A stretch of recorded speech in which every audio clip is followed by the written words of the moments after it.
ahead and fill out the sign-in form. Be getting started in around a minute. Thanks.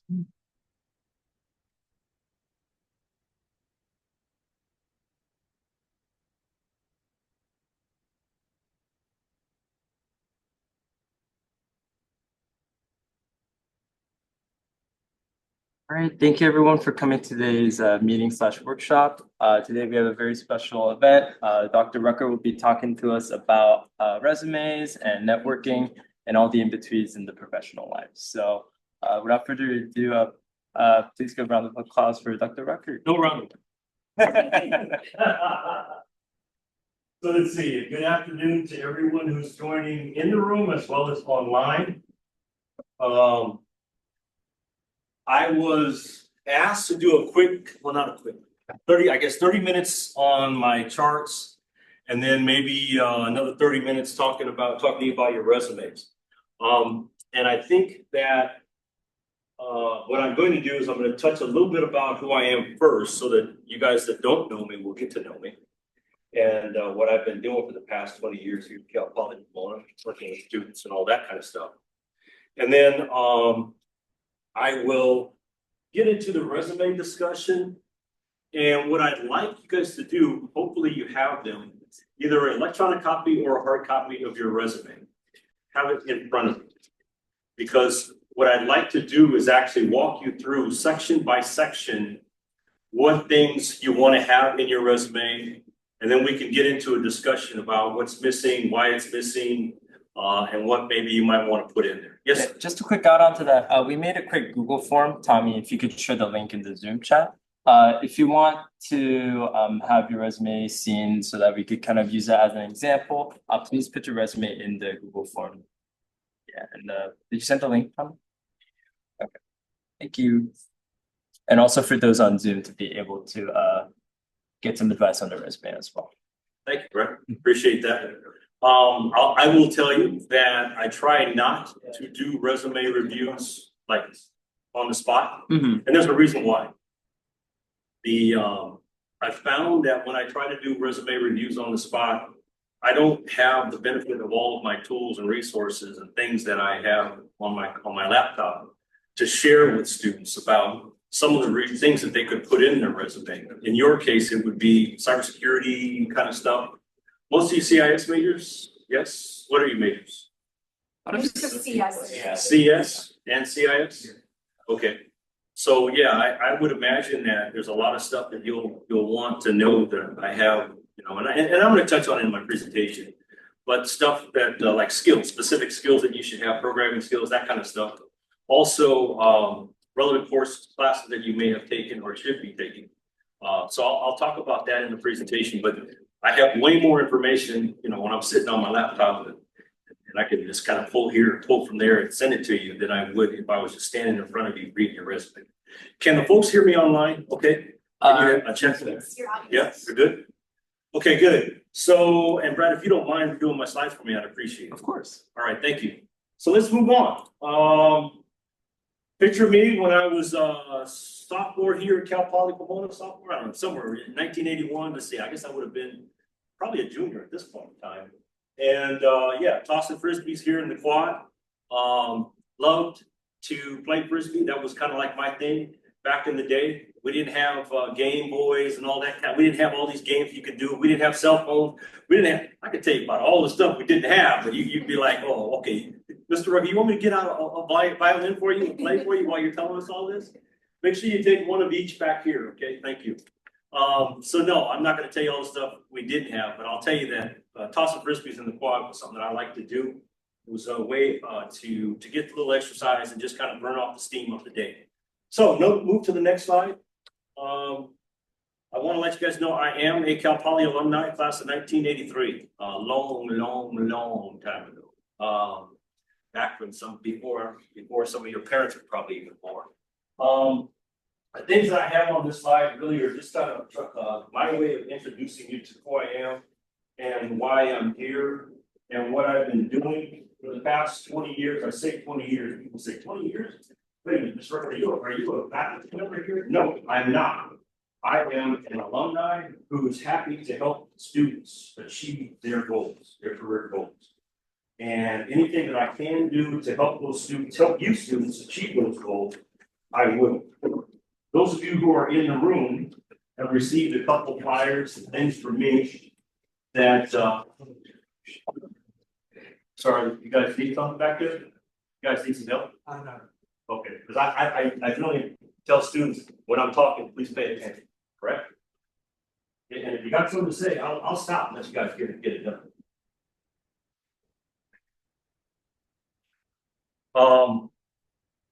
So, as I said, or started to say, Director of Phantom Works Quality, 33 years in, 43 years in aerospace. Director of Phantom Works Quality was my last job. You have my business card in front of you, those who are in the room. I give you my card for a reason. I want to make sure that you have a way to contact me if you need help with your resume, if you need help with interview skills, if you need help, salary negotiations, if you need help, understanding what to do when you get to that job and it's your first day on the job and you're sitting there and you're wondering, and everybody's wondering about you. What are you going to do? What value are you going to bring to the company? I have charts and discussion that I can talk to you about, all of that stuff. So that's why you have my business card. Reach out to me at any time. I am a Cal Poly Distinguished Alumni for the College of Engineering. I am in the Hall of Fame. So if you go over to Building 17, you'll see my picture on the wall over there. Blah, blah, blah, whatever. I was the chair of the Dean's Leadership Board for 3 years. Those were the COVID years here at Cal Poly. So I think of myself as the COVID chair. And 2 years ago, Dr. Coley bestowed upon me my honorary doctorate, which is, I guess, why I'm Dr. Rucker now. Anyway, that's my background here at Cal Poly. What do I do? Why do I spend my time here? Students I'll tell you, everybody that I've met, most every student that I've met and talked to before, I've seen one of them. And those of you that I'm meeting now for the first time get to know this about me. I'm very passionate about helping students. I want to see you guys get to your career goal, whatever that may be. If it's in cybersecurity, it's in cybersecurity. I've talked to students, I've talked to engineers about being mechanical aerospace engineer. I've talked to engineers about being automotive engineers. I've talked to engineers about being whatever, a prosthetic, someone who develops prosthetics for amputees. I've talked, being in the medical field. I've spoken to business students, which is one of the reasons why I have an office over at College of Business Building 164 now, because they said, Clark, you do such a great job talking to all these engineers. Why don't you come over here and talk to our College of Business students? And now I'm talking to real estate and finance and lawyers and HRM people. But the bottom line is, I don't care what your field is. I have tools and ways to help you get to your be successful in achieving your career goals. That's why I'm here. That's why they gave me those.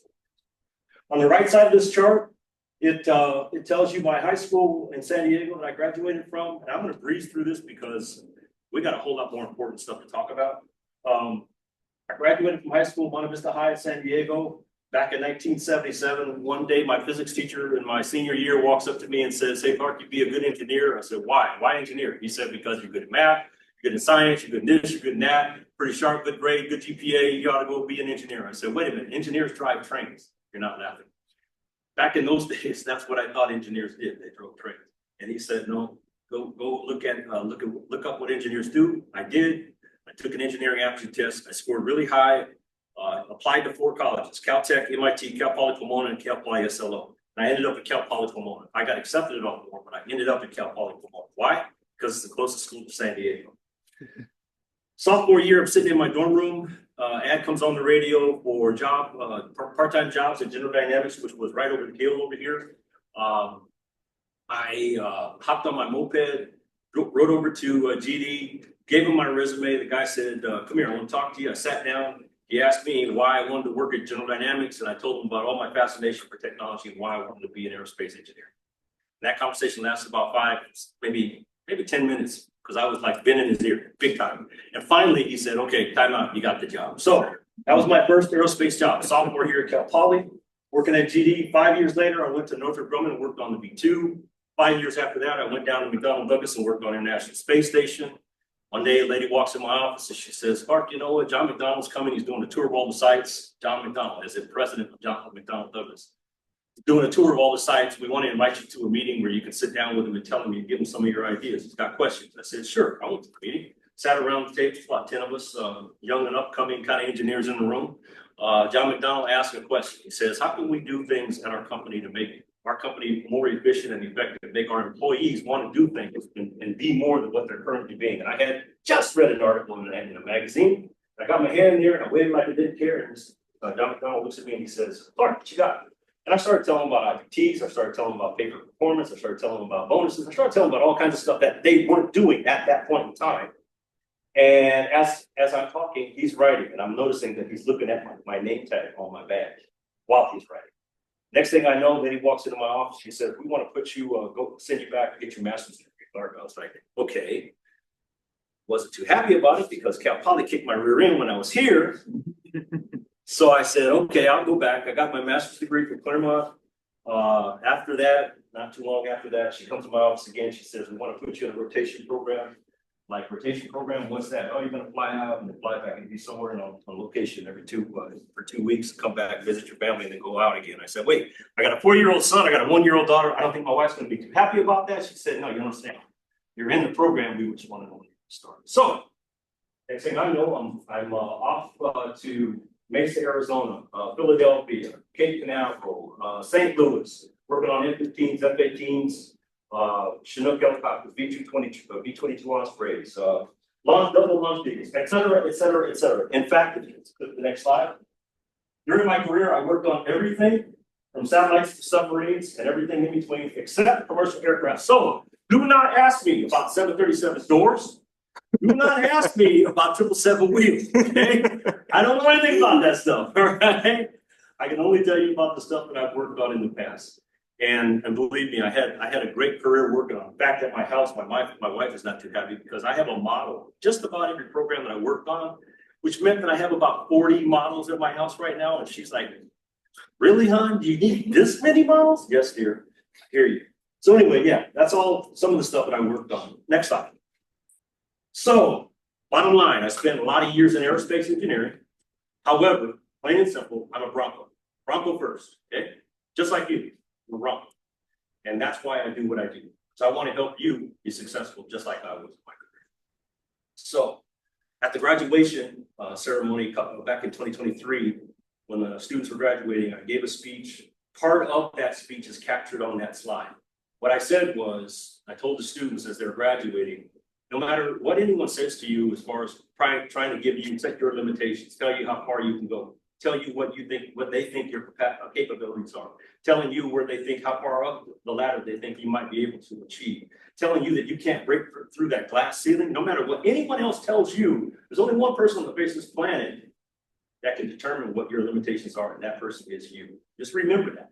Remember that. You set your goals. You set how high you want to go. If you put your mind to it and you work on it, you'll achieve it. I did. I lived and breathed what I loved to do for 43 years in aerospace. You can do the same thing. Okay, next slide. So let's talk about resumes and curriculum vitae.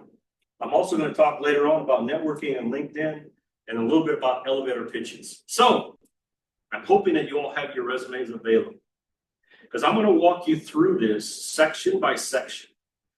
I have helped, well, I don't know the number, but let me just say that it's in the thousands over 20 years.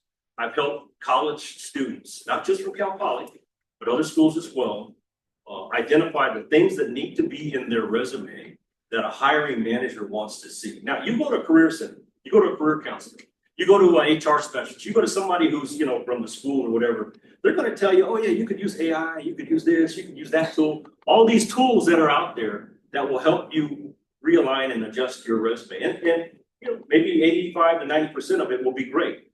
The thing that you won't get from those guys is what a hiring manager is looking for. I was a hiring manager for about 30 years in aerospace. I can't tell you how many good resumes I saw or how many bad resumes I saw, but I can tell you I saw a lot. And one thing that it did for me was it let me know what the quality of a good resume is and when I'm on these interview panels with all my peers, my directors and senior managers, we're reviewing the resumes and we're talking to the candidates, what kind of things we're looking for in the resume, the words that should be used in the resume, the format that should be followed in the resume. A hiring manager only has 15 seconds to scan a resume, 15 seconds.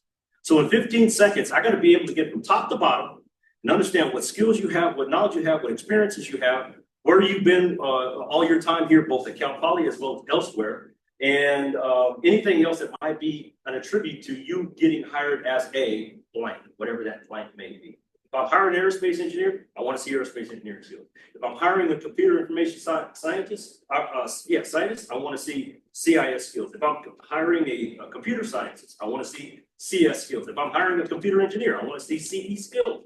Those are the things that should belong on your resume. I can't tell you how many resumes I saw where somebody walked up to me looking for an electrical engineering job, handed me their resume, and all the only thing was on their resume was, I worked as a lifeguard at a swimming pool in this area. I said, no. We don't have swimming pools at Boeing, so you're obviously in the wrong place. Bottom line, you got to have the right stuff on your resume. And I always say this to some students, you know, they say, okay, Mr. Rucker, I followed the format, I got the words, I got this, I got that. And I said, no, yeah, but look, words matter. If you use unprofessional words on your resume, then you're going to be treated like an unprofessional. If you use professional words on your resume, you'll be treated like a professional. So don't abbreviate your degree. Don't abbreviate your school. Don't tell me that you go to Cal Poly Pomona. Tell me that you go to California State Polytechnic University in Pomona. Tell me that you're a Bachelor of Science in Computer Information System. These are the things that you put on your resume. Now, you guys are looking at your resume right now saying, uh-oh.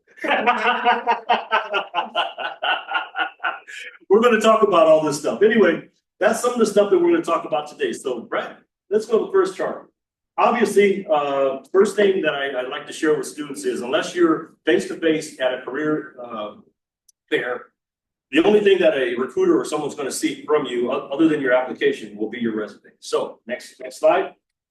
We need to discuss how to write a resume. Next slide. So, if we look at a resume from top to bottom, at the very top of your resume, you should have your personal information, right? You got your name, and then underneath that, you have maybe your city and state. You might have your telephone number, cell phone number. You might have your LinkedIn page, that kind of stuff. Should not take more than 2 to 3 lines to have that on top of your resume. If it takes more than 2 to 3 lines on your resume, you're wasting space, because the hiring manager and the company that you're applying to don't need anything more than that from you. So I've seen resumes where these students have this whole section, the name, you know, big font size 48 over on the left-hand side, and then they have their personal information on the right-hand side, and they have double space and all that. I'm like, you wasted all that space on your personal information that could have been used for things that you need to tell the hiring manager what you want to tell them to make them think of you as a qualified candidate. So, top of your resume, 2 lines, 3 tops. Okay, name, rank, it's your name. Don't give me your full address. I always tell students this as well. If you give your full address on your resume, you never know who's going to show up at your door. Don't put your full address on your resume. Just the city and state and zip code, but not the full address. Phone number, LinkedIn, whatever else you want to put there, 2 to 3 lines top. So that's what you put on the top. I think I covered everything. Oh, not everything. The first item after your personal information should be an objective statement or a profile or a summary kind of statement. A lot of students say, well, wait a minute, I was told by the Career Center to not have an objective on my resume. And I say, well, it all depends on what you write in your objective statement. Career Center folks will tell you that because they'll say their impression for managers is managers don't like it. It's a waste of their time. They don't read them anyway. I'm going to tell you, as a hiring manager, and most of the hiring managers that I work with, we do read them if they're good. If it's a bunch of fluff, if you wrote self-starting, determined, wonderful person, love life, good at managing people, blah, blah, blah. If you write all that kind of fluff in your objective statement, yeah, it is a waste of time to a hiring manager, because we don't care about all of that. What we care about are 3 things. We want to know what's your degree. We want to know what skills that you bring into my company, and we want to know what you're going to do with those. Oh, and what job you're looking for. Okay, those are the 3 things I want to know that should be in your either objective, profile, or summary statement at the top, not the bottom, the top of your resume. If you tell me those 3 things, I will then be able to say, yeah, I want to read on in this resume, or no, this one's not for me. Maybe somebody else might be. So please go to the next slide, Brett. Common feedback I get is in red up there. Objective statements should not be fluff. Here's a fluff statement. Enthusiastic, self-motivated, dedicated individual with great work ethic, eager to learn new skills, my in-class experience in engineering education, blah, blah, blah, and interests are varied and provide me with well-developed problem-solving skills. A hiring manager, no, read that and say, you haven't told me anything. No, those are all soft skills, all subjective statements. I need to know three things. What's your major? What job you want? And what objective skills are you bringing to my company? So, computer information system specialist seeking a challenging full-time or internship position as a cybersecurity specialist with an innovative firm that's going to allow me to use my skills in Python, Java, JavaFX, JavaScript, jQuery, and SAS to develop solutions for complex software problems and create high-performance computing systems that are reliable, maintainable, and secure. I can use that as a hiring manager because now it's told me who you are, what skills you're bringing, and what job you're looking for at my company. That is a well-written objective. Now, maybe it's a little on the wordy side. It could be shorter, but the bottom line is if you have an objective profile or summary statement, those are the kind of words that we want to have. Questions before we move to the next section? Anybody? Anybody online? Yes, Hassan. So I noticed that in like the latter half of the objective, it discusses the skills that the individual possesses. Mhm. Would you recommend repeating those skills in a further down skills section on the resume, or just having them in the objective is satisfactory? In your objective statement, you should only list your top 3 to 5 skills. Okay. In your skills section, you give me 10 to 20. Oh no, I'm sorry, 10 to 12. Okay, but in the objective, top 3 to 5. Okay. So tell me what you're seeking. Tell me what knowledge you're bringing, and then I'll decide if I want to read on. Next slide, Brad. Okay, after your objective statement should be your education section. And you guys are looking at me saying, "Wait, Mr. Rucker, does it have to follow that order?" Because I want to put my skills up there instead of having my education. My answer to you is this: a hiring manager has 15 seconds to scan a resume looking for specific things. And he or she have looked at thousands of resumes. So after looking at thousands of resumes, I follow a format. We follow formats. It's like, okay, I'm looking for this, look for this, look for this, look for this, look for this. If I have to bounce all over your resume to find the things that I'm looking for, your resume is going to be set to the side. I'm going to go to the next one. Why do you follow format? To make it easier for the hiring manager. Put yourself in their shoes. Okay? Fair enough? You guys got that? Next section, education. I said it already, I'm going to say it again. Be a professional. State the full name of your university and your degree. I cannot tell you how many resumes I've seen from candidates saying Cal Poly Pomona, California Polytechnic University Pomona, California State University Pomona. And I always write them back. I want you guys to learn the name of your school and my alma mater. It's California State Polytechnic University Pomona. Okay? Don't make that mistake because a professional will catch that. A hiring manager will catch that and they'll say, oh, this kid doesn't even know the name of the school that he go to. Resume set aside. You do any and everything that you can to keep from your resume being set aside. Okay? Hiring managers are more interested in when you're going to graduate than they are where you are in your college career. So if you say Cal Poly Pomona CIS major in the year you started was 2022 and to present, that doesn't help a hiring manager. Why doesn't it help a hiring manager? You guys want to guess? Want to guess? I think it might be on slide. What? They're looking for your future employment and they want to know when you're going to be able to be employed. Absolutely. Absolutely. They want to know exactly when they can hire you full time. That's why you tell them estimated graduation date. Simple.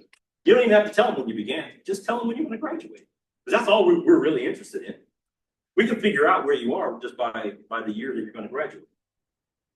Include your GPA. Years ago, I used to tell students GPA at 3.0 is good enough.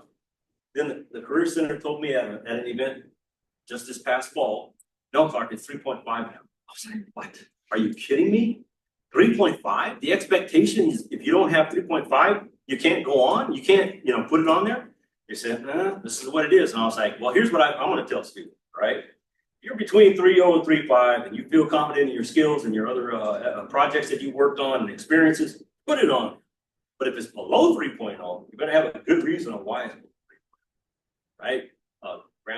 Grandma's sick and I had to stay home and take care of grandma. Had a car accident, suffered through some stuff, and my GPA went down. Whatever it is, if it's below 3.0, have a good reason and rationale on why it's below 3.0. If it's above 3.0, I say put it in. They say 3.5. Put it in. Coursework. Students oftentimes will state their education and then immediately go to experiences. You guys know about AI bot scanners? Of course you do. You're cybersecurity people. Of course you guys know about AI bot scanners. When a recruiter receives your resume, they don't just hand it to a hiring manager. They run it through an AI bot scanner. And that AI bot scanner is looking for keywords, okay? Keywords. More keyword hits that you have on your resume that align to the job requisition from a hiring manager, the higher your resume goes in the static. The less keyword hits that you have, the lower it goes in the static.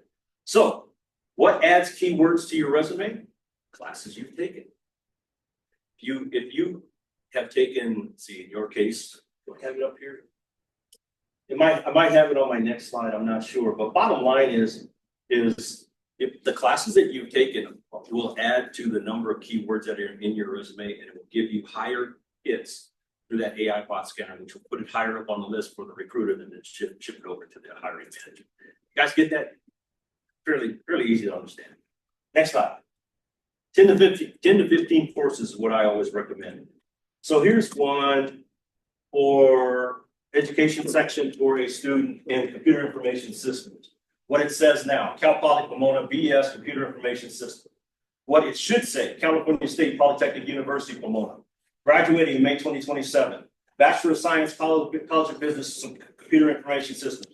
You can leave out the College of Business Administration part and just have computer information system. But the bottom line is, don't abbreviate, state the words.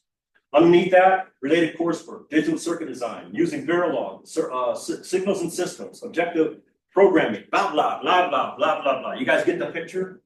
That related coursework section adds keywords to your resume that the AI bot scanners are going to be looking at. And I hope all you guys online are getting this too. Next slide. Next section on your resume should be your most recent experiences and or projects. It really depends on what your experiences and projects are, what order you put them in. Some students, I just tell them, just have a section called experience and projects. And then they can just list the most appropriate of whichever in the order that they need to. But here's the thing, the order that you put those in does matter. It doesn't have to be chronological order. What you want are the things on your resume that the hiring manager in the field that you're looking at, wanting to go to, wants to read. That should be first.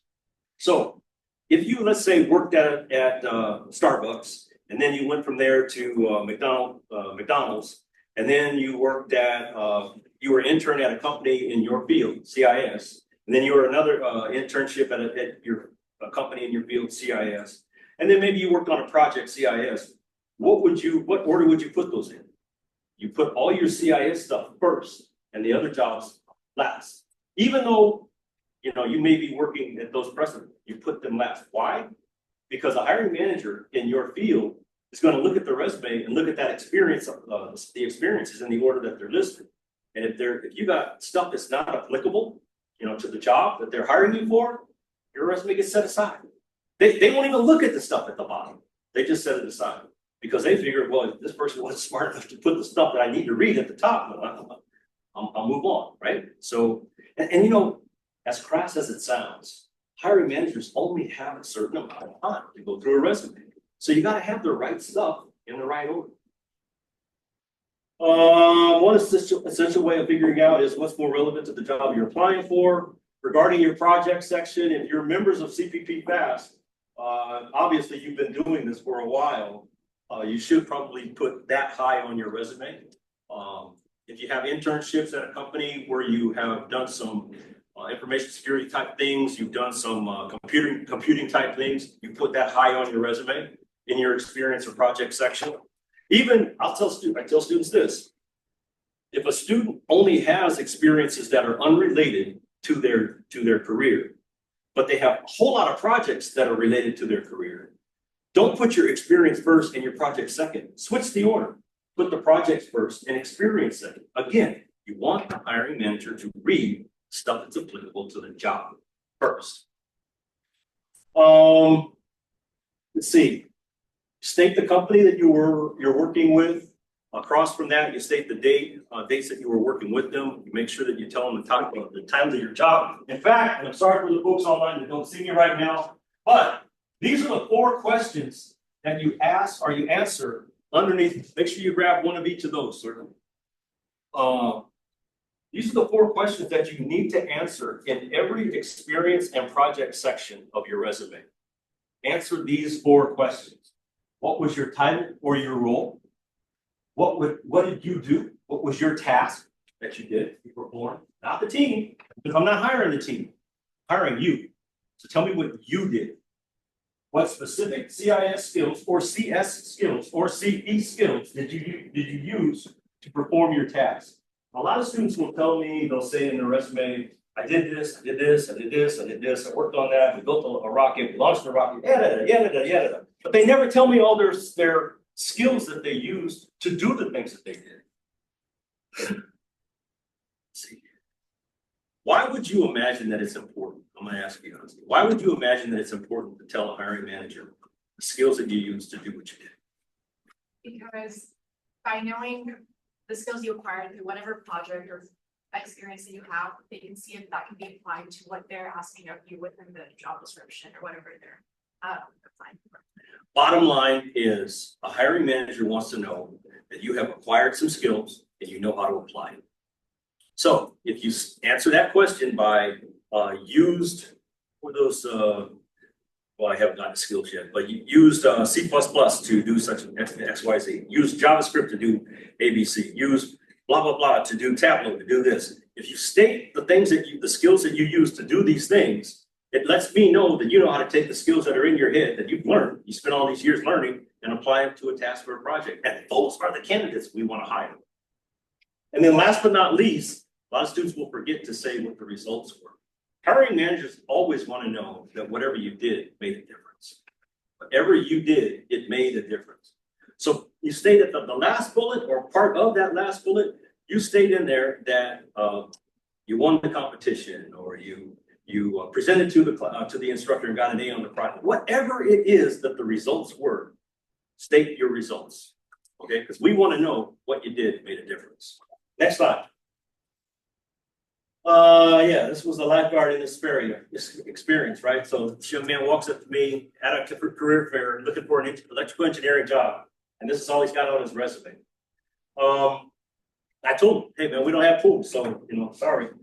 I did tell him though that there's probably some skills that he could have highlighted that he probably learned being a lifeguard that might be applicable to something that we might do at Boeing, but I'm not going to walk you guys through all of that because that would take way too long.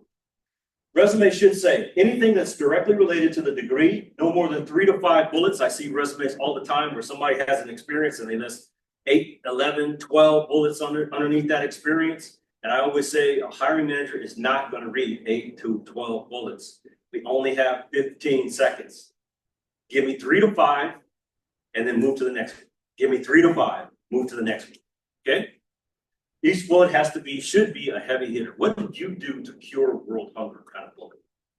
Okay? What did you do to make this wonderful thing happen kind of bullet? That's what we want to know. The last 3 sections of your resume should be your skills, your honors and awards, and your memberships and affiliations. In your skills section, you should have at least between 10 and 12 directly applicable and relatable to your degree skills. Okay?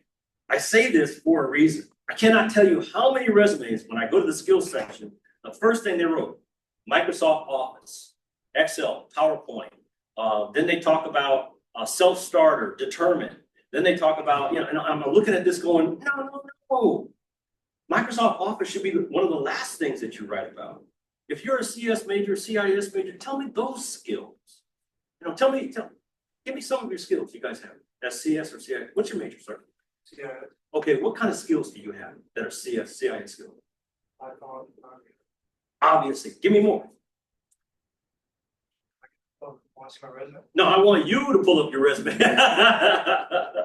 But just tell me, I mean, Java, JavaScript, Script, C++, all those, right?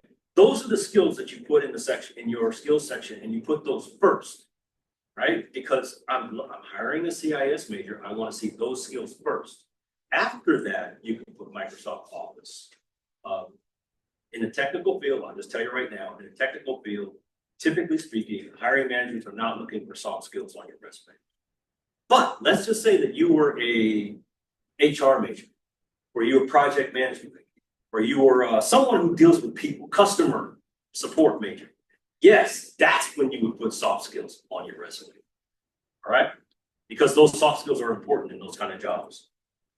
Next slide. Skills section should have 10 to 12 CIS skills on it. Always list your skills in that order. I just went over that. Here's some examples of CIS skills that I've seen on candidate resumes. Can't count them, but there's probably way more than 10 to 12 there on that screen. What's my message? Every skill that's on there is a keyword. And every time you have a keyword hit on your resume to that job requisition, the resume moves up a notch, another notch, another notch. So the more type of skills like this that you have on your resume, the better it is for you. Okay? Honors and awards. Why would honors and awards be important to a hiring manager? Anybody? Just Brad. general achievements and General things you're achievements, able okay. to achieve, especially when you're competing with other people. Okay. Okay. Anybody else? Yes, sir.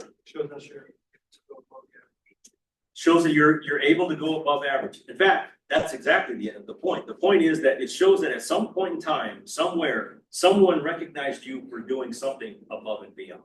That's what it shows. And that's why honors and awards are important to a hiring manager. We don't hire just the average, we hire the above and beyond, right? And then last but not least, memberships and affiliations. You're all members of FAST, so that's one given. How about professional organizations not here at Cal Poly that you might be a part of? For CIS, what would they be? Computer science and computer information system. Just a club or an organization that's a professional organization. For example, aerospace engineers belong to AIAA, okay? American Institute for Aerospace Association, whatever it is. Mechanical engineers belong to ASME, American Society of Mechanical Engineers. Electrical engineers belong to IEEE. How do I know these? Because I work with all these students past. What's a professional organization for CS or CIS? I think some CS majors that I've talked to have also joined IEEE in addition to I think ACM is another one. What's ACM stand for? Associate for Association for Computing Machinery. There you go. Okay, and that's a professional organization? Correct. All I'm suggesting to you is if you can become a member of a professional organization in your field, you never know who you're going to be handing that resume to or having that interview discussion with. And they may also be a member. Now you've got an instant connection. So think about that. Okay? Especially if you are an officer in the organization. Okay, next. This is a resume of a young lady that I met 7-8 years ago now. Aerospace engineer, met her in the quad at Cal Poly. Walked up to me her freshman year. Resume didn't look anything like this. Had a lot of white space on it. I said to her right then and there, white space is bad on your resume. If you got a lot of white space on your resume, what do I mean by white space? Space that's not filled in. You see how packed that is, right? That resume doesn't have a lot of white space. If you got a lot of white space on your resume, it's a sign to a hiring manager that you probably don't possess the skills and knowledge that they're looking for somebody to hire for this job. So a resume that has very little white space on it and has the right stuff on it is what you want to have. A resume at that time didn't. So I told her, okay, what do you want to do? She said, I want to work at NASA JPL. I said, really? She said, yeah. I said, okay, you need to get space stuff on your resume that talks about you're working on space projects and space programs. You need to get some science stuff on your resume. It talks about your application of your scientific classes and knowledge that you gained that you applied to projects. You need to have an internship if you possibly can. I told her all of this stuff in her freshman year. She comes back to me in her senior year at the same career fair in the quad, and she's got a smile on her face. I said, what's going on? She says, hey, Mr. Rucker, how you doing? Oh, yeah, I'm doing good. I can tell you're doing pretty good. She said, yeah, take a look at my resume. This is what she has on it, right? NASA Student Launch Competition, AIAA Space Design Competition, Man Mars Orbital Mission, Honors capstone for materials and space radiation project, on and on and on. It's all the stuff that I told her she needed to do. She needed to get on her resume. She laid out the plan. We laid out the plan. How she was gonna get a job at NASA JPL. Then she says, it gets even better. I said, what? She said, well, I'm getting ready to graduate and I got 5 job offers. I said, really?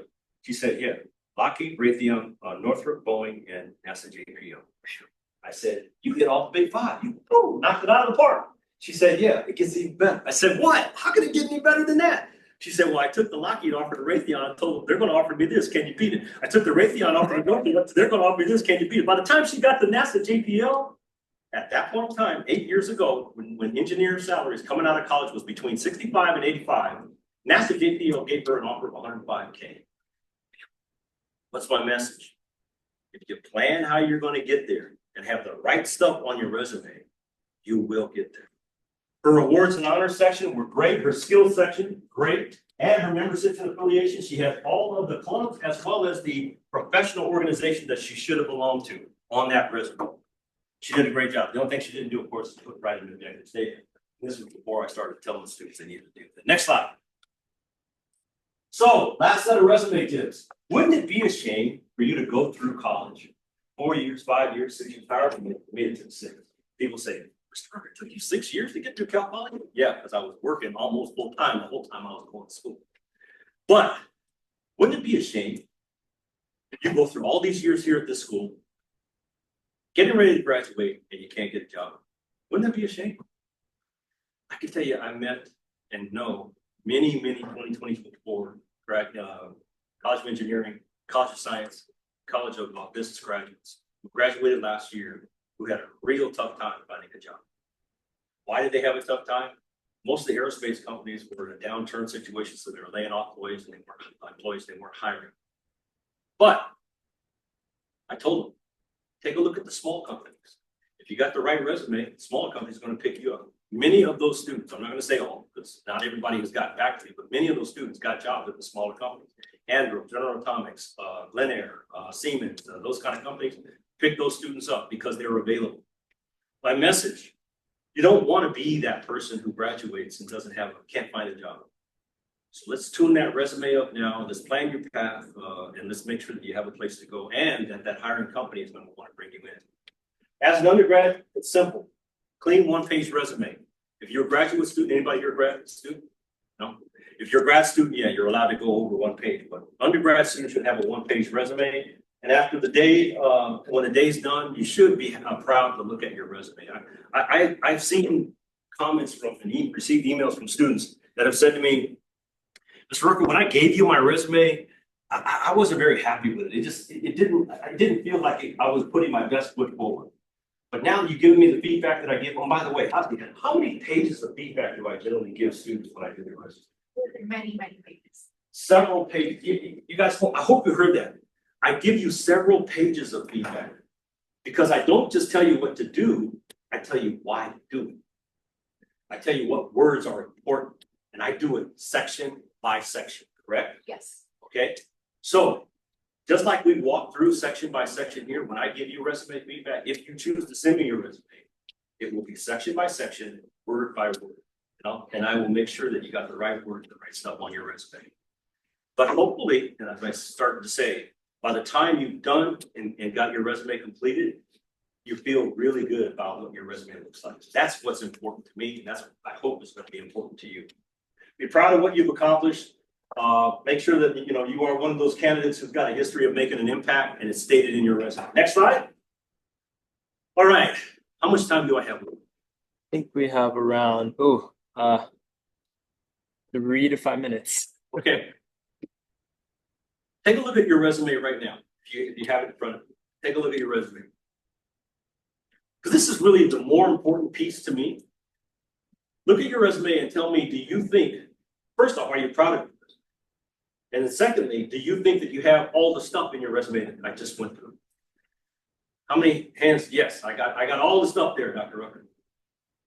I know you do, because I've gone through your resume. You got all the stuff there? Think so? Mine's the summary. Mine's what? Mine's like the statement at the top. Oh, the summary at the top? Mine's Okay. If you don't have that stuff in your resume, and you want help to get it in your resume, you have my business card for a reason. Email me your resume and I'll help you. Okay, you got one, right? Yeah, you got it. Looking at your resume right now, what are the weakest, just give me some of the weakest points that you feel you have on your resume. And I'm gonna start with you. What do you feel is the weakest point on your resume? Probably too much space. A lot of space. When you have a lot of space, it makes it look like you don't really have the skills that the hiring manager is going to need to do the job. Need you to do the job, right? So you want to pack it in, pack it in, pack it in. Now, how can you pack it in? Add more skills, add more classes, get on a project team.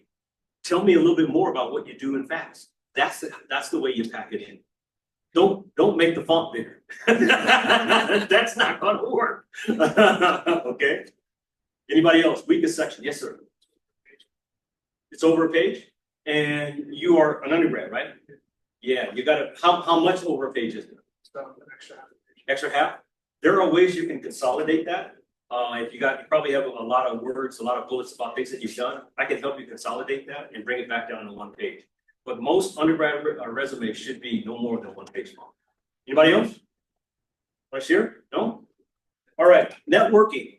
I gave you a flyer. On that flyer, it's got Bronco Mentoring Network. How many of you knew this is one of the blue? It's the blue flyer. How many of you knew that there's a Bronco Mentoring Network here on this campus? And it has been in existence for many years. You knew? You knew? You knew? You knew? The reason why that network was created is to help you network with professionals in your field. So let's say you got your resume. Your resume is all tuned up. Your resume looks like the way that professional, that hiring manager is going to want to see it. And then you get in the network. You get in the Bronco Mentoring Network by clicking on that QR code, and you connect with a professional in your field, in CIS or CS. They're going to say, "Hey, shoot me your resume. I want to see what kind of skills you have." You want to have that resume ready, right? You want it to get to them, and they're going to say, "Oh yeah, you're doing some really good things." And who knows? From that connection, it could lead to an internship. It could lead to a job. My message is, though, starts with the resume. Get in the mentoring network. Be proactive. The white sheet that goes along with that blue sheet tells you the things that you can do to be effective in the Bronco Mentoring Network. I'm going to ask you to fast forward, Brad, because so that's all that's on that page. Keep going.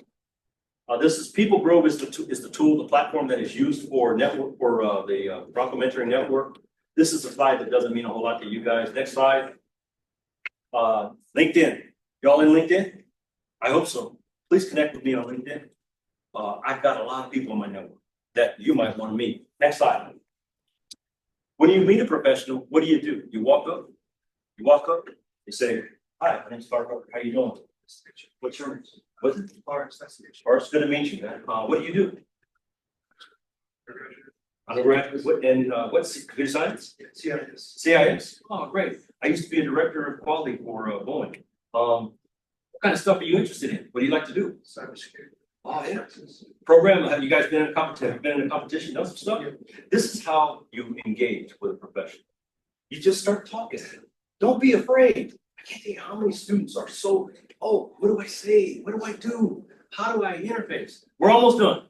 How do I interface? And the answer is you just walk up and start talking. Shake hands, look in the eye, and start talking. That's all you do.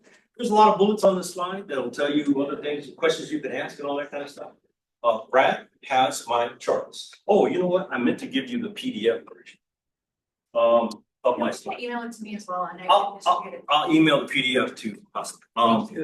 But yeah, you guys can share my slides with your team, okay? And I prefer you share the PDF version, right? I'd like you to dump the PowerPoint version. Yeah, dump it. Get rid of it. Next. Anyway, go on. Elevator pitch. If you have one, great. If you don't, think about creating one. Next slide. Next slide. I do have other packages that I can share with you besides resume building. Stuff on interviews, stuff on salary negotiations, et cetera, et cetera. All you gotta do is ask me for. Next slide. A chart that one of my mentors gave me on why it's important to continue to be good, be the good people that you are. For me, helping others be successful is something big. So Hobbs is a big one for me. Next slide. Enjoy your life, work hard, look for a company that's gonna invest in you, and most importantly, find your passion, stick with it. Obviously, you guys have a passion, stick with it.